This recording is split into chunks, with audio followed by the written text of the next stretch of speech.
Stand here on the banks of the Tigris in the year 800. You would not believe you were still on Earth.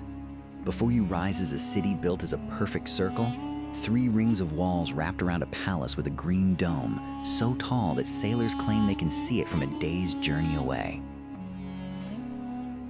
Somewhere beyond those walls, a scholar is translating a Greek text on the movement of the stars. A merchant is unrolling silk that traveled 4,000 miles to reach this market. A physician is writing the first true encyclopedia of medicine the world has ever seen. This is Baghdad, the richest city on the planet, the center of human knowledge. A place where a caliph once paid a translator the weight of a book in gold just for the words inside it. And in a few centuries, almost none of this will survive. But right now, at this exact moment in history, Baghdad is not just a city, it is the mind of the world. To understand how a city could rise this fast and shine this bright, you have to go back to the moment it was born. Not grown slowly over centuries like Rome or Athens, but summoned into existence almost overnight by the will of one man. His name was al-Mansur, the second caliph of the Abbasid dynasty, and in the year 762 he stood on an empty stretch of land beside the Tigris River and made a decision that would reshape the medieval world. He didn't choose this spot by accident. He is said to have studied the winds, the water, the trade routes, even consulted local monks about the health of the air here. He wanted a capital that could be supplied by river from every direction, defended easily, and positioned at the crossroads of Persia, Arabia, and the wider world beyond. He called it Madinat al-Salam, the city of peace. History would come to call it Baghdad. What he built first was almost unthinkable in its ambition, a perfect circle nearly 2 miles across, ringed by 2 enormous walls of baked brick, with a moat beyond that. At the exact center stood the Caliph's palace and the great mosque, connected to 4 gates that opened like spokes toward Kufa, Basra, Khorasan, and Syria. Nothing else in the medieval world looked quite like it. Historians would later call it the Round City, and for a time, it was the most carefully engineered urban space anywhere on Earth. But a walled circle, however perfect, was never going to be enough to contain what Baghdad was about to become. Within a generation, the Round City had already become too small for the ambitions it had unleashed. Merchants, scholars, soldiers, and pilgrims poured in from every direction, and the population spilled out past the original walls faster than anyone could have predicted. Neighborhoods sprang up on both banks of the Tigris, connected by pontoon bridges of lashed boats that rose and fell with the river's mood. By the time of Harun al-Rashid, the Caliph who would become legendary far beyond his own borders, Baghdad may have held 500,000 people, possibly more. At a time when London was a modest trading town and Paris was barely a fortified village, Baghdad was already operating on the scale of a modern metropolis. Picture the riverfront at dawn. Hundreds of boats, some small and worn, some grand and gilded, jostle for space along the docks. The smell of the water mixes with roasting spices, wet rope, and the sharp scent of fresh-cut cedar being unloaded from the north. Porters shout in a dozen accents. A camel caravan, dust still clinging to its flanks from the desert crossing, waits its turn to enter the city gates. This was a city built on movement. Grain came down the Tigris from the north. Sugar and textiles arrived from Persia. Spices, ivory, and precious woods came overland from India and beyond, carried the final stretch by camel through Basra. And moving in the other direction, out toward the wider world, went something Baghdad produced in greater quantity than almost anywhere else on Earth: knowledge. Because behind the noise of the docks and the wealth of the markets, something quieter and far more consequential was happening in the heart of the city. Not far from the palace, inside a complex that would come to be known as Bayt al-Hikmah, the House of Wisdom. A different kind of empire was being built, not one of armies and taxes, but one of ideas. Here, scholars gathered from across the known world. Muslims, Christians, Jews, Zoroastrians, working side by side in a way that would be remarkable in almost any century. Their task, sponsored directly by the caliphs, was staggering in scope: to gather the great texts of the ancient world. Greek philosophy, Persian astronomy, Indian mathematics, and translate them into Arabic, preserving knowledge that might otherwise have been lost forever to war, fire, and time. Picture a long reading hall, lit by oil lamps even at midday because the windows are narrow against the summer heat. Rows of scholars bend over manuscripts, some copying, some translating, some arguing quietly over the correct meaning of a Greek term with no easy equivalent in Arabic. In one corner, a mathematician is working through a text that will later be known to history as algebra, a word that comes directly from the title of a book written by a scholar working in this very city, al-Khwarizmi. Physicians here were writing medical textbooks so thorough they would be used in European universities for the next 600 years. Astronomers were building instruments to measure the stars with a precision that would not be matched in the West for centuries. Philosophers debated Aristotle in a city where, at the same moment, the streets outside were filled with the ordinary chaos of daily commerce. It's worth pausing on how extraordinary this was. While much of Western Europe in this era was struggling through what history would later, somewhat unfairly, call the Dark Ages, Baghdad was running what may have been the largest and most well-funded research institution the world had yet seen. Caliphs paid enormous sums for rare manuscripts. There are accounts of translators being rewarded with gold equal to the weight of the books they completed.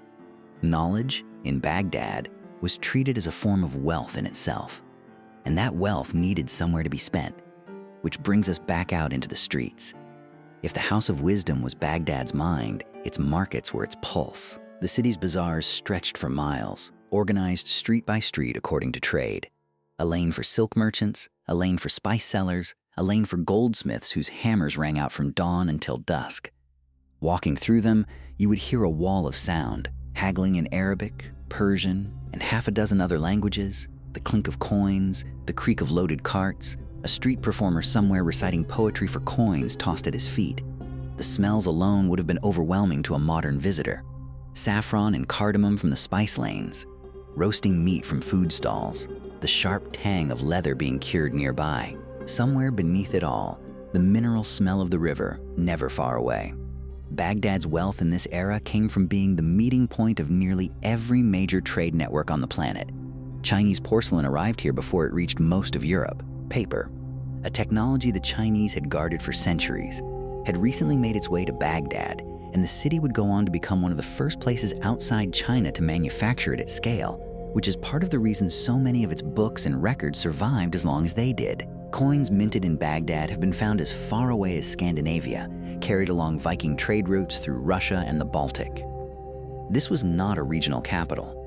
This was a genuine hub of the medieval world economy, pulling in goods and money from 3 continents and pushing back out ideas that would shape human history for 1,000 years. But wealth on this scale did not simply appear from trade. It flowed, ultimately, from the palace, and from the man who, more than any other, became the symbol of this golden age. By the time Harun al-Rashid took the throne in 786, Baghdad had become so wealthy, so cosmopolitan, and so central to the world's imagination that it began to slip from history into legend. This is the Caliph whose court would later inspire the tales of 1001 Nights.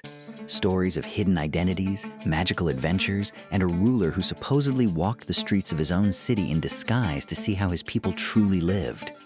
Whether or not those specific stories are true, they capture something real about how Baghdad was perceived, even in its own time. A place almost too rich, too strange, and too wondrous to be entirely believed. Picture the palace at night. Torches line the corridors, their light catching on tiled walls and carved wooden screens.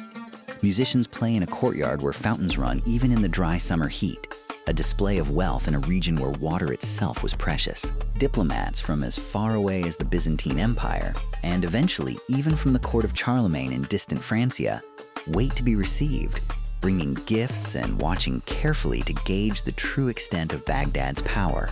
Under Harun al-Rashid, and later his son al-Mamun, the city reached a peak of both political power and intellectual achievement that few empires in history have matched simultaneously. Al-Mamun in particular pushed the House of Wisdom to even greater heights, reportedly commissioning expeditions specifically to hunt down rare Greek manuscripts, and sponsoring some of the most accurate measurements of the Earth's circumference achieved anywhere before the modern era.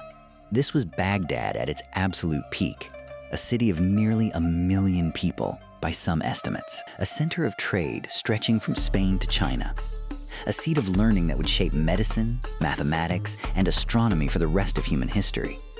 And yet, even at this moment of dazzling success, the seeds of vulnerability were already there.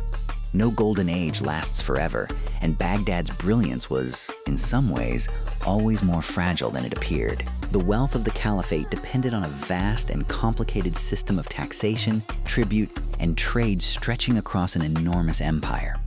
And holding that system together required constant political balance. As the 9th century wore on, succession disputes, regional revolts, and the growing independence of provincial governors began to strain the Caliphate's control. The empire that had once stretched from the Atlantic to the borders of India slowly began to fragment at the edges. Inside the city itself, tensions occasionally spilled into violence. There were periods of civil war between rival claimants to the throne, and at least one devastating siege in the early 9th century that damaged parts of the city al-Mansur had built with such careful ambition decades before. Even so, Baghdad's intellectual and economic momentum was so powerful that it continued to shine for generations after the political cracks began to show. Scholars kept writing, merchants kept trading, the House of Wisdom kept growing. It's a striking pattern that appears again and again in history.